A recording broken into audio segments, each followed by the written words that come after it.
Mademoiselle, débarrassez-moi de cette espèce de crétin! Mais qu'est-ce qui se passe ici? J'essaye de forcer cette tête de mule.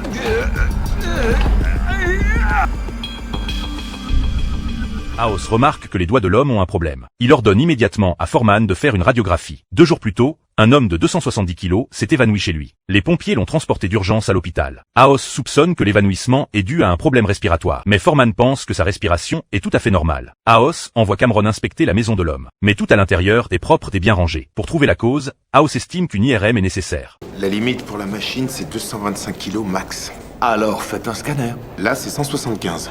Alors, commencez le traitement. Si on lui donne des anticoagulants alors que le coma est dû à une hémorragie, on va le tuer. Soit vous lancez le traitement, soit vous fabriquez une grosse machine à IRM. Faites comme vous voulez, mais vite. Plus il reste dans le coma, moins il a de chance d'en sortir un jour. Pendant le scan, les médecins font tout leur possible pour finalement le faire entrer dans la machine. Mais les résultats des tests s'avèrent normaux, alors que les médecins débattent au sujet de l'homme. Georges, tout va bien, vous êtes à l'hôpital. Calmez-vous, calmez-vous. Je vais le sortir. J'essaie. Allez!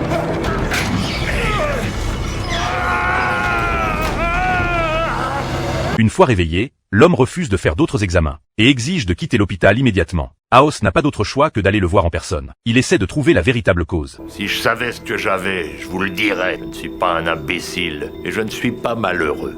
Je suis juste en surpoids. Quand l'homme arrive dans le hall de l'hôpital, il veut prouver qu'il va bien et insiste pour se lever tout seul. Mais la seconde suivante, il s'évanouit et brise la vitre. Plus tard, House réexamine le dossier médical. Il remarque qu'un jour, l'homme n'a pas pris son petit déjeuner. Pour quelqu'un qui mange habituellement beaucoup, c'est très inhabituel. House ordonne immédiatement à Foreman de faire plus de tests. Plus tard, pendant l'opération, la vision de l'homme devient soudainement floue. Cela le fait complètement craquer à nouveau. Je ne vois plus rien. Vous voyez trouble ou vous avez perdu la Je ne vue? l'ai pas perdu, vous me l'avez pris. Georges, calmez-vous. Je suis aveugle. Donnez-moi du lorazépam. Mais qu'est-ce que vous m'avez fait? Calmez-vous. Je suis aveugle. Non. Calmez-vous, Non. Georges, calmez-vous. Non, mais qu'est-ce que vous m'avez fait?